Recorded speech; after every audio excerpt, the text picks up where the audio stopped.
Établir un top 100. Mettre par écrit la liste des 100 meilleurs jeux sur la planète. On s'entend pour dire que c'est un travail qui demande beaucoup de patience, de sérieux, de temps et de minutie, surtout lorsque vient le temps de déterminer quel jeu on va placer une position au-dessous d'un jeu bien précis qu'on a en tête. Bref, beaucoup de travail. Imaginez maintenant si vous perdiez toutes les données, les informations et les notes que vous aviez sur cette fameuse liste.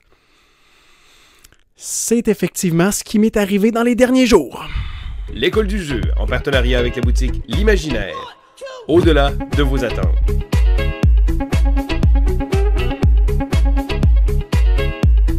Hey, salut la gang, c'est JP pour l'école du jeu et aujourd'hui je suis particulièrement excité parce qu'ensemble, aujourd'hui, on poursuit notre aventure dans l'exploration de mon top 100 des meilleurs jeux sur la planète. Et sachez que si ce n'est pas déjà fait, vous pouvez reculer un peu en arrière pour aller visionner la vidéo de mon introduction à mon top 100 où je vous parle des barèmes, des balises également que je me suis imposé pour la mise en place de ce top 100, mais aussi les positions 100 à 91, 90 à 81 et aujourd'hui, ensemble, si vous avez suivi les dernières vidéos, vous êtes rendu à la suite de notre top 100 où on parlera des jeux en position 80 et on va dégringoler jusqu'à la position 71. Je vous rappelle que cette vidéo, cette série de vidéos, non seulement la mienne, mais aussi le top 100 de Vince et de Sylvain, c'est grâce à nos contributeurs Patreon. Alors, si ce n'est pas déjà fait, sachez que vous pouvez aller jeter un petit coup d'œil à notre campagne Patreon. Vous pouvez nous encourager en donnant un montant infime, si vous le désirez, à tous les mois pour nous encourager à continuer de produire du contenu de qualité comme celui-ci. Ça nous fait plaisir de vous parler de jeux. Alors, pourquoi ne pas nous donner un petit coup de pouce pour nous encourager à continuer. Comme j'ai parlé en introduction de cette vidéo au cours des derniers jours, il m'est arrivé une péripétie assez rocambolesque, c'est que j'ai perdu la liste de mon top 100, toutes les notes, les observations, le classement que je m'étais fait aux poubelles, impossible de le récupérer. J'avais consigné ça dans mon ordinateur, j'ai même fait des démarches auprès d'amis qui sont assez bons en informatique pour m'aider à aller récupérer le dossier, même s'il avait été supprimé et que la corbeille avait été vidée. J'ai fait des démarches aussi auprès de commerces pour voir s'il y avait moyen de récupérer ça. Malheureusement, ça ne fut pas le cas, alors j'ai dû reprendre ma liste de jeux au complet.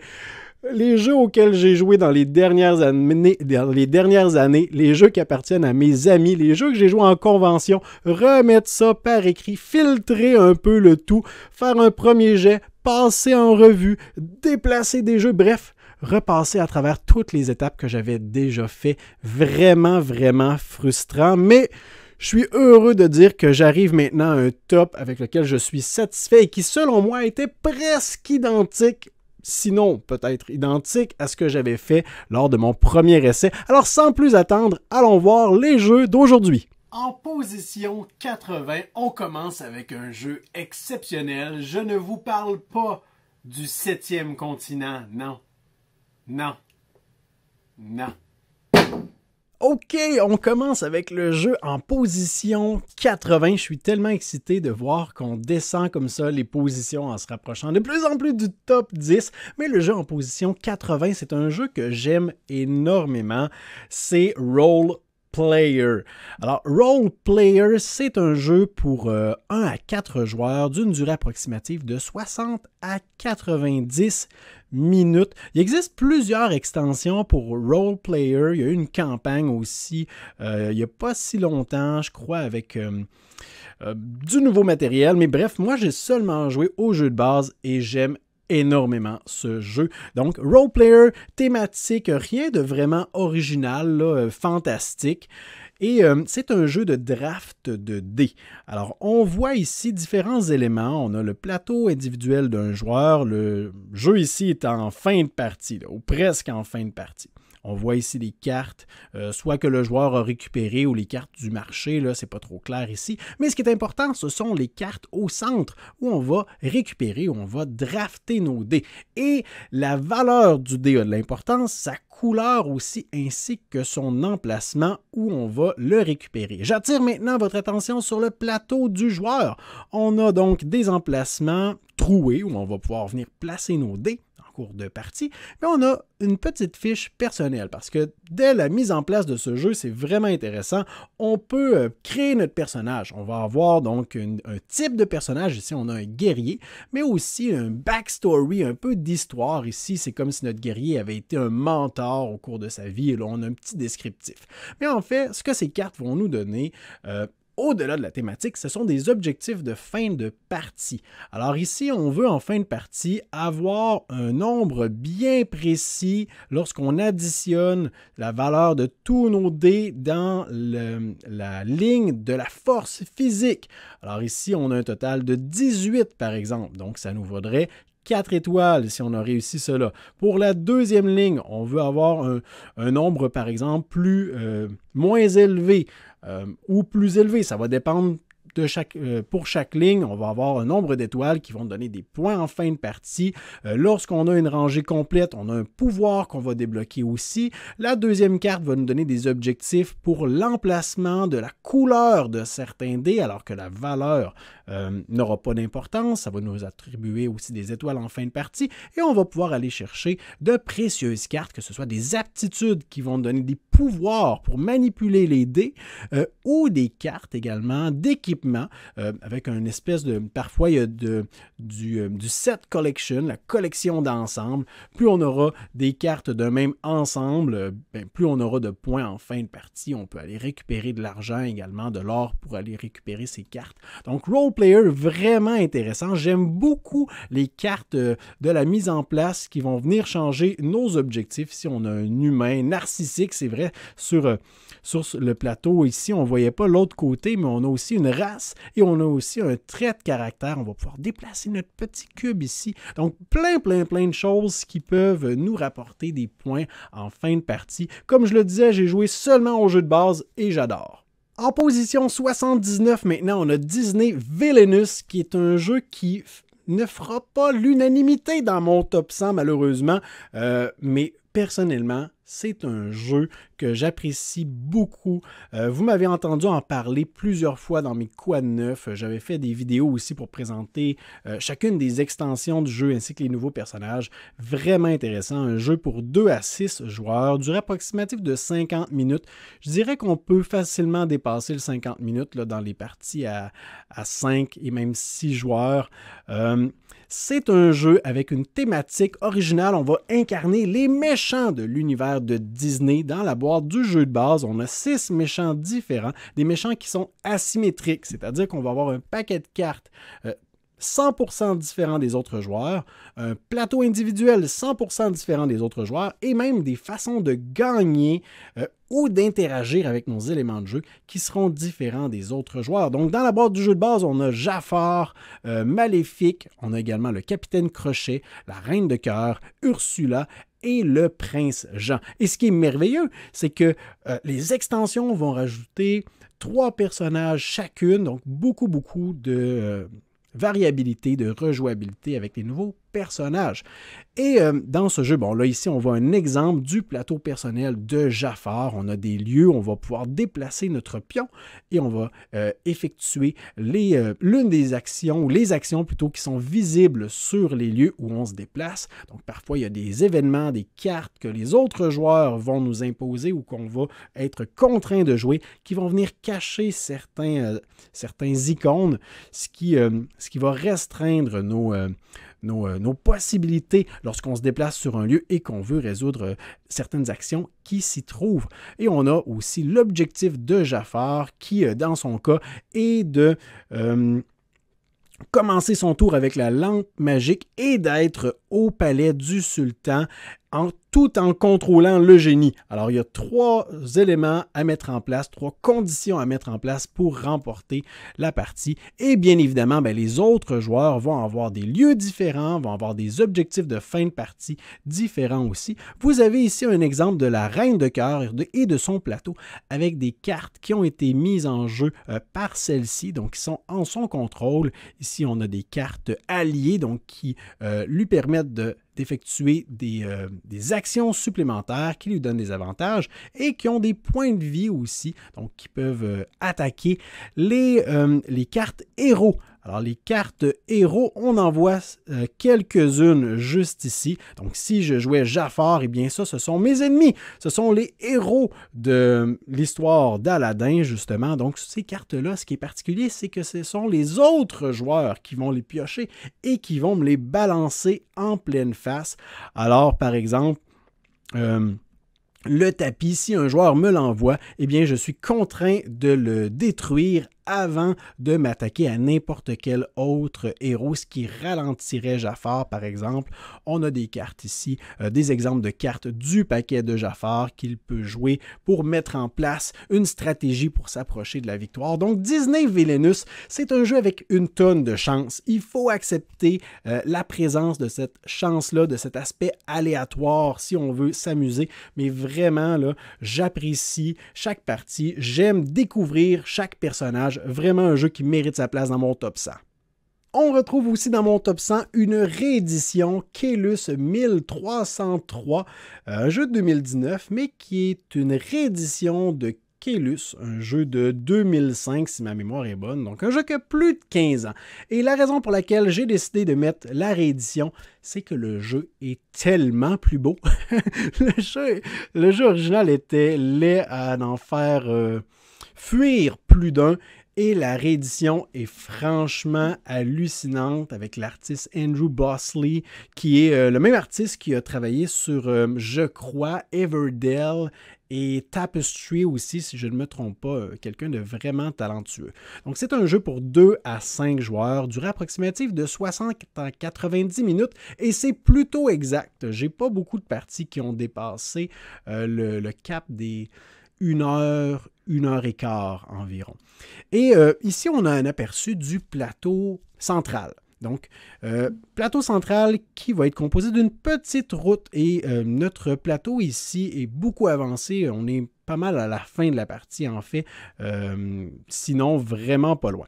Donc, cette petite route en début de partie ne sera pas autant parsemée de bâtiments de toutes sortes. On a des emplacements qui sont préimprimés au début de cette piste et lors de la mise en place, on aura certains postes qui seront déjà placés ici et là. Et en cours de partie, l'objectif des joueurs, ce sera principalement d'aller construire des bâtiments de toutes sortes sur cette piste. On aura donc des bâtiments qui seront disponibles pour l'achat et on pourra donc les construire et en prendre éventuellement possession aussi. On pourra placer nos ouvriers sur ces bâtiments aussi pour obtenir l'avantage que l'on pourrait obtenir donc en plaçant notre ouvrier dans ce lieu. Donc ici, on a des exemples de bâtiments d'un peu plus près. Donc, construire ce bâtiment coûtait une pierre et une petite cuisse de poulet. Et posséder cette tuile, donc le joueur rouge présentement qui la possède, va rapporter 3 points de victoire en fin de partie. Mais même si ce n'est pas le joueur rouge même si ce n'est pas le joueur jaune, pardon, qui possède cette tuile, le joueur jaune peut venir placer son ouvrier sur la tuile pour récupérer les avantages qui y sont inscrits, ce qui va tout de même donner un petit avantage à notre joueur rouge qui possède la tuile. Et ce qui est particulier, c'est qu'une fois que tout le monde aura placé ses ouvriers sur le plateau, eh bien, on va résoudre les actions en ordre sur la piste, en commençant par le début et en se rendant jusqu'à la fin, ou du moins jusqu'au cavalier qui est juste ici. Donc, c'est-à-dire que si notre cavalier est au milieu de la piste lorsque vient le temps de résoudre les actions, eh bien, tous les lieux qui sont après celui-ci, donc devant lui, ne seront pas activé. Et ça peut être très frustrant. Mais heureusement, on a plusieurs actions qui nous permettent de déplacer le cavalier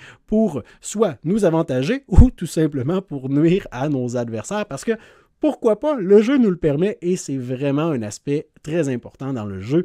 On a aussi des objectifs qu'on peut essayer d'aller résoudre pour faire du troc si on veut, répondre à des commandes pour livrer certaines ressources pour avoir des petits sacs comme ceci. Là, j'oublie le nom exactement, qu'est-ce que ça représente, mais bref, beaucoup de points de victoire. Et finalement, on a des pouvoirs qu'on peut récupérer aussi pendant la partie, qu'on va même pouvoir s'échanger ou plutôt se voler entre les joueurs pour nous donner différents avantages ici et là. Alors, très intéressant. Ça peut être des revenus aussi passifs à la place d'avantages. Donc, Caylus 1303, un excellent jeu. Position 77, je vous parle de Spirit Island, un jeu qui, honnêtement, c'est un jeu que j'aurais pu classer beaucoup plus haut dans mon top. Et initialement, c'est ce que j'avais fait, mais j'ai décidé de le faire descendre parce que franchement, Spirit Island est un jeu exceptionnellement délicieux et délectable à 1 ou à 2 joueurs. À 3 joueurs et à 4 joueurs, c'est un jeu qui va me faire pleurer, qui va me frustrer, qui va me rendre en colère. Et c'est vraiment un jeu qui est vraiment plaisant à 1 joueur, donc en solo ou à 2 joueurs. Et ça me frustre un peu. Un jeu qui, je voudrais tellement jouer avec un groupe de gens, mais j'ai l'impression que c'est tellement difficile d'être efficace à plusieurs joueurs dans ce jeu-là. Je trouve que en anglais, on parle du scaling. L'adaptation au nombre de joueurs se fait pas bien ici. Alors, c'est pourquoi je le place plus bas dans mon top. Mais si j'avais fait abstraction de ça, c'est un jeu qui se serait ramassé dans mon top, peut-être dans mon top 30, certainement. Donc, ceci étant dit, c'est un jeu pour 1 à 4 joueurs, durée approximative de 90 à 120 minutes. Ça peut facilement dépasser le 2 heures si, comme moi, vous communiquez avec les autres joueurs et que vous essayez le plus possible de regarder ce qui est possible. C'est un jeu coopératif avec une thématique vraiment géniale. J'aime énormément la thématique ici. On est habitué dans les jeux de représenter, nous les joueurs, les colons, les arrivants dans une nouvelle terre et de devoir coloniser, faire des colonies, faire de l'agriculture, raser la forêt. Ici, c'est tout le contraire. Ici, on représente les esprits d'une île. Non pas d'une île comme le fleuve, mais d'une île, ainsi que donc des esprits qui représentent les éléments de cette île, ainsi que le peuple natif aborigène, si on veut, de cet endroit. Et alors qu'on représente, nous, des esprits comme l'océan, comme la déesse justement des aborigènes, des indigènes de l'île ou le dieu du tonnerre, eh bien alors qu'on vit en harmonie sur cette île-là avec nos fidèles, eh bien des colons débarquent. Des nouveaux arrivants arrivent avec leurs bateaux, avec leurs armes, avec leurs outils et viennent raser les forêts, viennent conquérir les territoires. Et notre objectif est de les repousser. Non pas de les tuer, mais de leur faire peur. Et ça, cette thématique-là est géniale. C'est un jeu très asymétrique aussi. Donc, selon l'esprit que vous allez... Ça y est, j'ai hâte de jouer. J'ai envie de jouer en parlant. Selon l'esprit que vous allez incarner, vous aurez un plateau individuel différent avec des capacités différentes, des restrictions différentes aussi, des super pouvoirs différents des autres joueurs, un paquet de cartes de départ qui vous sera unique, des emplacements de départ différents. Alors ça, c'est vraiment, vraiment génial, l'aspect asymétrique qui est là. Et vu que c'est un jeu coopératif, eh bien, on devra jouer des cartes selon ce qu'on peut jouer à notre tour. Mais c'est un jeu aussi de deck building. On va pouvoir aller acheter des nouvelles cartes avec les points de pouvoir qu'on va récupérer pour améliorer nos main de cartes, notre deck, pour pouvoir être plus efficace, pour avoir plus de présence sur l'île, pouvoir générer plus de peur, pouvoir déplacer les troupes ennemies, pouvoir les repousser, pouvoir faire s'écrouler des bâtiments, des forteresses qu'ils ont mises en jeu. C'est un jeu avec une tonne de choses à prendre en considération. On n'a pas le choix de communiquer et de se parler. J'ai fait une session de jeu de Spirit Island. Si jamais ça vous intéresse, vous irez jeter un coup d'œil. Alors, c'est un jeu qui mérite une place dans mon top 100. Position 76, Seven Wonders Duel. Un jeu pour 2 joueurs seulement, un jeu d'affrontement d'une durée de 30 minutes approximative, et c'est pas mal réaliste, je dirais. Je crois que dans mon top 100, il n'y a pas énormément de jeux pour 2 joueurs seulement, alors Seven Wonders Duel fait exception, et je ne crois pas l'avoir vu dans le top 100 de mes 2 comparses, Vince et Sylvain, à moins que ma mémoire fasse défaut. Les gars, honte à vous, Seven Wonders Duel est un chef-d'œuvre, voilà, je l'ai dit. Alors, Seven Wonders Duel, c'est un jeu de bras de fer. On va avoir, peut-être que vous connaissez déjà Seven Wonders, la variante à 2 joueurs est à vomir, je pèse mes mots. Alors ici, Seven Wonders Duel, c'est Seven Wonders fait pour 2 joueurs et c'est génial. Il y a toutes sortes d'extensions, pas besoin de ça, le jeu de base est vraiment déjà très très bon. Donc on va disposer des cartes selon la première ère, deuxième ère et troisième ère. Donc première ère ici mise en place sous forme de pyramide. Donc on a une rangée de cartes qui est face visible, une rangée de cartes face cachée, visible, cachée, visible. Et on va devoir drafter, sélectionner des cartes qu'on va récupérer devant nous.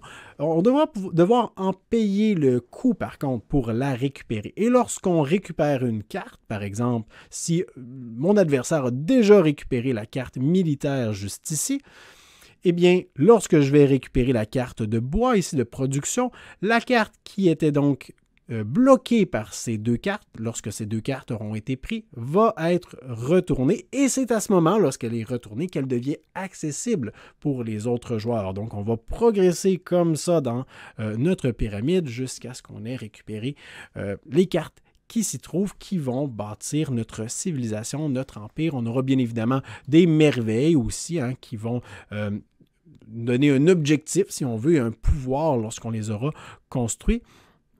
Donc ici, on voit quelques photos.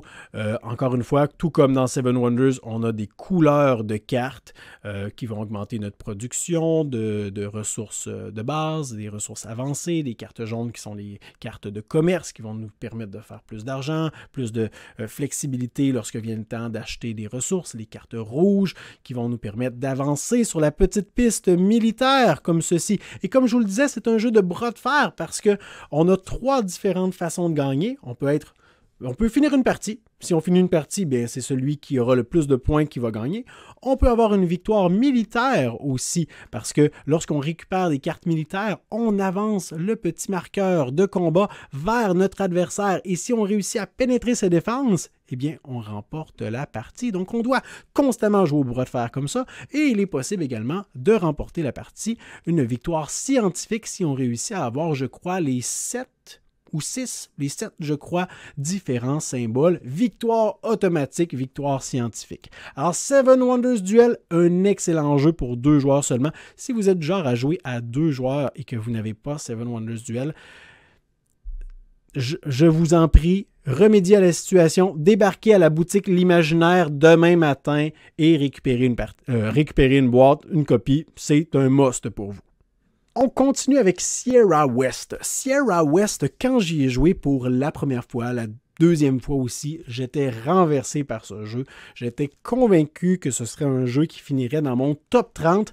Finalement, avec un peu de recul, avec plusieurs parties aussi, je dirais que c'est un jeu, oui, qui mérite sa place dans mon top 100, mais pas aussi avancé que je le pensais initialement, d'où la raison pour laquelle c'est important quand on fait un top de jouer plusieurs fois à nos jeux parce que souvent on est hypnotisé par l'engouement du culte du nouveau. Alors c'est important de faire plusieurs parties pour pouvoir le comparer, avoir un peu de recul, un peu plus de jugement aussi. Donc Sierra West est un jeu pour 1 à 4 joueurs, une durée de 40 à 60 minutes. Je crois que j'ai fait aucune partie de 40 minutes dans Sierra West, peut-être que c'est pour la partie solo. Je dirais que 90 minutes, c'est un peu plus réaliste. Et ce qui est vraiment plaisant dans Sierra West, c'est plusieurs choses. Je vais commencer par parler du plateau de jeu et du principe de jeu. Donc, on aura des cartes en main, en cours de partie, et on aura une phase de planification où on devra insérer 3 de ces cartes dans notre plateau comme ceci. Et les cartes, comme vous les voyez juste ici à droite, ont des symboles à gauche, en haut, en bas, au milieu, à droite, en haut, en bas, et dans le haut de la carte. Et selon comment vous allez les insérer dans votre petit plateau avec les trous qui s'y trouvent, certains symboles vont apparaître et d'autres non. On doit absolument placer 3 cartes. Donc, vous comprenez ici qu'on a 3 cartes et 4 trous. Donc, il y a forcément des symboles qui n'apparaissent pas. En fait, on a 1, 2, 3, 4 trous et un au centre ici. Donc, il y a des symboles qui sont dissimulés présentement, qu'on a décidé de cacher. Alors, par la suite, ce sera en progressant sur chacune de ces pistes qu'on va pouvoir effectuer les actions qui s'y trouvent dans l'ordre. Alors, l'aspect de planification avec les cartes que j'ai en main, mais aussi les cartes que je vais récupérer, un peu de deck building, je dirais, dans le jeu, en tout cas, on est en train de se construire une main de carte. Ça, c'est vraiment, vraiment intéressant. Il y a plusieurs choses à prendre en considération aussi. On va pouvoir personnaliser notre plateau, oui, en jouant des cartes, mais en plus, on voit un peu mieux ici la disposition des trous, mais aussi en venant, par exemple, faire de du trappage, de la traque d'animaux, poser des pièges, peut-être, en fait, qui vont nous permettre d'attraper des animaux, ce qui va nous permettre de ne pas perdre des points en fin de partie, qui va nous donner des avantages. On peut aussi améliorer nos petites cabines, mais ça, c'est seulement les règles du jeu de base, parce que dans le jeu, on a 4 modules, 3 ou 4, je ne me souviens plus, modules différents qui vont venir changer, qui vont venir modifier la partie. On a un module avec les mines d'or, donc les prospecteurs, un aspect qu'on n'avait pas avec les autres modules. On a le module également des rivières et des kayaks qui vont nous permettre de progresser sur les rivières, aller chercher du poisson aussi. On a un module aussi avec le verger, donc module d'introduction au jeu où on va pouvoir aller récupérer des pommes. Alors vraiment, Sierra West, j'apprécie le feeling du jeu, l'aspect justement de placer nos cartes dans notre petit plateau, les possibilités que cela va provoquer, mais surtout les modules que le jeu propose pour renouveler notre expérience. C'est un jeu donc que je recommande malgré sa note de 6.9 sur 10 sur Board Game Geek. Je suis en profond désaccord. En position 74, on retrouve Nidavellir, un jeu plutôt récent. Un jeu, j'ai fait toutes sortes d'éloges sur ce jeu-là sur la chaîne. C'est un jeu pour 2 à 5 joueurs, durée approximative de 45 minutes. Et c'est plutôt exact, peu importe le nombre de joueurs, ça tourne pas mal autour de 45-60 minutes maximum. C'est un jeu, non pas de deck building, parce qu'on ne va pas construire un deck. En fait, je crois que le jeu se qualifie lui-même de coin building, de construction de pièces. Alors, on aura 5 pièces, je crois. 4 pièces, 5 pièces. 5 pièces de monnaie, je ne sais pas si on va les voir. Ah, voilà. Donc, 5 pièces de monnaie comme celle-ci. Au début de la partie, avec des valeurs plutôt simples. Et on aura 2 possibilités, en fait. Ce sera soit de placer nos pièces sur les emplacements qui sont liés aux différentes tavernes, ou alors placer nos pièces dans notre petite bourse face cachée en bas. Et lorsqu'on aura fait notre placement, on va aller donc à la première taverne, celle du Gobelin Rieur. Tout le monde va dévoiler la pièce qu'il aura mise en place dans cette taverne et par la suite vont pouvoir récupérer les cartes qui s'y trouvent. La valeur de la pièce, c'est comme une enchère. Celui qui a mis la pièce de plus haute valeur a le premier choix parmi les nains qui s'y trouvent. Je crois qu'on aura un exemple de nain juste ici. Donc, ce qui est génial avec Nidavellir, c'est que je déteste du plus profond de mon être les jeux d'enchères.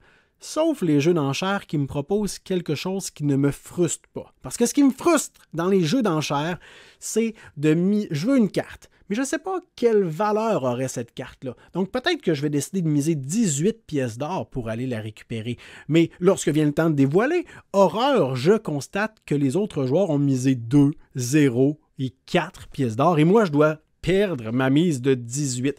Nidavellir est génial en ce sens où on ne perd jamais sa mise. On récupère notre pièce une fois qu'on a résolu l'enchère et que les joueurs ont récupéré leur carte. Et on continue comme ça pour les trois tavernes. Par la suite, on va dévoiler les pièces qui seront donc dans notre bourse.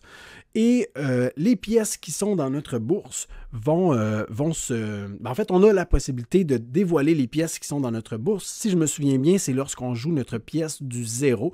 Et la valeur de ces pièces-là va être combinée. Donc, si j'avais placé un 4 et un 2, eh bien, je vais me débarrasser de l'une de ces pièces et je vais récupérer la pièce de la somme des deux. Donc, 4 plus 2, je vais récupérer une pièce de valeur 6. Donc, c'est comme ça que je vais construire mes 5 différentes pièces. Je vais toujours rester à 5 pièces, mais leur valeur sera croissante. Et pourquoi je voudrais aller récupérer l'un des nains? Eh bien, il y a 5 ou 6 familles de nains. Chacune de ces familles de nains va nous rapporter des points de victoire dans des circonstances différentes en fin de partie. Et ça, c'est vraiment intéressant. En plus, j'ai reçu dernièrement... Je vais le chercher, ça sera pas long. Oh non, je l'ai échappé. Oh, ça c'est du direct. Alors, j'ai reçu dernièrement l'extension Thingvellir que je n'ai pas encore eu l'occasion de tester. J'ai vraiment hâte de voir ce que la petite extension propose. Je vous invite maintenant à aller dans la section commentaires où vous verrez certainement au moins une douzaine de messages de Sylvain qui me lance des roches pour avoir placé Marvel Champions en position 73 de mon top. Sylvain qui avait placé Marvel Champions en position 9, je crois, de son top personnel à lui. C'est un excellent jeu. J'aime beaucoup Marvel Champions, mais position 73 pour ma part. Donc, un jeu pour 1 à 4 joueurs, durée approximative de 45 à 90 minutes. C'est un jeu coopératif. Et je dois reconnaître qu'il y a une tonne de jeux géniaux, une tonne de choses géniales dans Marvel Champions. Ici, on a quelques exemples en cours de partie d'un joueur qui affronte Rhino, donc qui serait le super vilain ici avec les cartes que Rhino aurait jouées en cours de scénario. On a ici, parce que dans Marvel Champions, si c'était pas assez clair, on va incarner les gentils dans Marvel. Spider-Man, Hulk, je crois qu'on voit un petit peu plus loin quelques personnages. On en voit plusieurs ici. Captain Marvel, Hawkeye, Iron Man, Black Panther. Mais on va aussi retrouver les méchants de cet univers comme Rhino, Claw, Ultron et bien d'autres, puisqu'il existe une tonne, mais vraiment une tonne de boîtes et d'extensions supplémentaires. Et donc, lorsqu'on incarne un personnage, ce qui est génial, c'est qu'on va avoir un paquet de cartes qu'on pourra modifier là, si on le désire, mais qui est bâti pour notre personnage. On va avoir des cartes qui sont propres à notre personnage. Si j'incarne Spider-Man, je vais avoir des cartes qui sont propres à Spider-Man. Et le paquet de cartes va être fait aussi pour jouer dans un certain style de jeu avec des mécanismes ou des concepts qui vont nous rappeler la thématique de Spider-Man. Un bon exemple, c'est Iron Man qui, lui, va en cours de partie aller chercher des pièces d'équipement dans son deck, son casque, ses blasters aussi, ses propulseurs qui vont le rendre de plus en plus puissant, qui vont lui donner des nouvelles capacités. Donc ça, c'est vraiment génial de découvrir comment chacun des personnages va se jouer. Et on aura, bien évidemment, comme dans plusieurs jeux de ce type, des événements à gérer, une rivière d'ennemis qui vont déferler sur nous, qu'on devra essayer de gérer aussi. Tout ça dans l'objectif d'atteindre éventuellement le gros méchant qui est devant nous, qui est bien souvent très, très, très puissant ou bien protégé, qui va aussi essayer de nous mettre des bâtons dans les roues. Donc, Marvel Champions, super jeu. Mais encore une fois, un jeu coopératif qui est beaucoup meilleur selon moi en solo ou à 2 joueurs. Donc c'est un peu malheureux, mais tout de même, je le place dans mon top 100, c'est mérité. En position 72, Les Voyages de Marco Polo, un jeu de 2015 auquel j'ai joué des dizaines et des dizaines de parties. Je dois avoir fait au-dessus de 50 parties de Marco Polo. Et il y a de cela près de 5 ans, j'avais fait un top 10 des meilleurs jeux euro selon moi. Alors, c'était, je crois, l'année de sortie de Marco Polo ou l'année suivante, là, je ne me souviens pas exactement. Et j'avais placé les voyages de Marco Polo dans ce top 10 des meilleurs jeux euro. C'est un excellent jeu euro avec 5 ans de recul et 5 ans de centaines de nouveaux jeux essayés, testés et mis en comparaison. Je peux dire que Marco Polo mérite une place en position 72 dans mon top 100, mais probablement pas dans un top 10. En fait, je vous confirme que non. C'est un jeu pour 2 à 4 joueurs, durée approximative de 40 à 100 minutes. Bon, ça peut aller jusqu'à 2 heures. N'ayons pas peur d'arrondir la durée du jeu pour quelque chose d'un peu plus réaliste. Donc, ça peut aller jusqu'à 2 heures. C'est un jeu qui, pour plusieurs, nous a fait découvrir le duo de Luciani et Tacchini qui nous ont aujourd'hui proposé plusieurs autres jeux dont on devrait reparler éventuellement dans ce top 100.